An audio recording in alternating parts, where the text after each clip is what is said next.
Africa महाद्वीप में hero की कई खानों की खोज हो चुकी थी, जहां से बहुतायत में हीरो प्राप्त हुए थे। वहां के एक गांव में रहने वाला किसान अक्सर उन लोगों की कहानियां सुना करता था जिन्होंने हीरो की खान खोजकर अच्छे पैसे कमाए और अमीर बन गए। वह भी हीरे की खान खोजकर अमीर बनना चाहता था। एक दिन अमीर बनने के सपने को साकार करने के लिए उसने अपना खेत बेच दिया और हीरो की खान की खोज में निकल पड़ा। अफ्रीका के लगभग सभी स्थान छान मारने के बाद भी उसे हीरो का खान पता नहीं चला। समय गुजरने के साथ उसका मनोबल गिरने लगा। उसे अपना अमीर बनने का सपना टूटता दिखाई देने लगा। वह इतना हताशा हो गया था कि उसके जीने की तमन्ना ही समाप्त हो गई और एक दिन उसने नदी से कूदकर अपनी जान दे दी।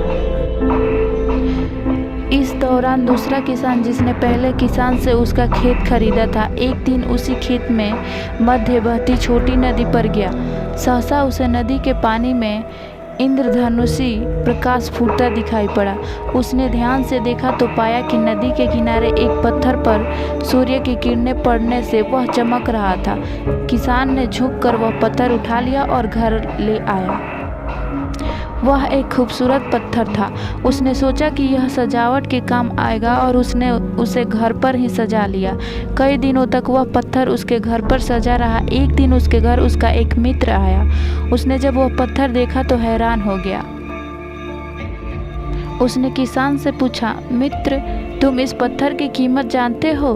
किसान ने जवाब दिया, नहीं, मेरे ख्याल से ये हीरा है, शायद अब तक खोजे गए हीरो में सबसे बड़ा हीरा। मित्र बोला। किसान के लिए इस बात पर यकीन करना मुश्किल था। उसने अपने मित्र को बताया कि उसे यह पत्थर अपने खेत के नदी के किनारे मिला है। वह ऐसे और भी पत्थर हो सकते हैं।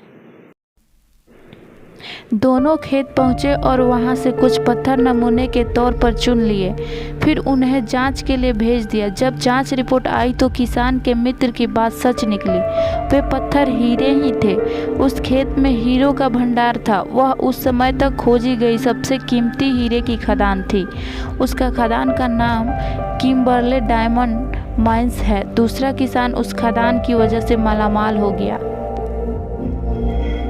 पहला किसान अफ्रीका में दर-दर भटका और अंत में जान दे दी, जबकि हीरे की खान उसके अपने ही खेत में उसके कदमों तले थी।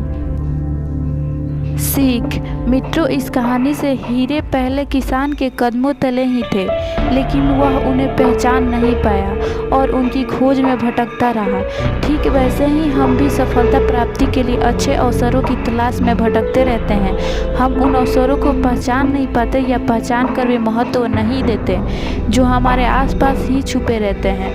जीवन में सफल होना है तो आवश्यकता में बुद्धिमानी और परख से उन अवसरों को पहचानने की ओर धैर्य से अनवरत कार्य करने की सफलता निश्चित है।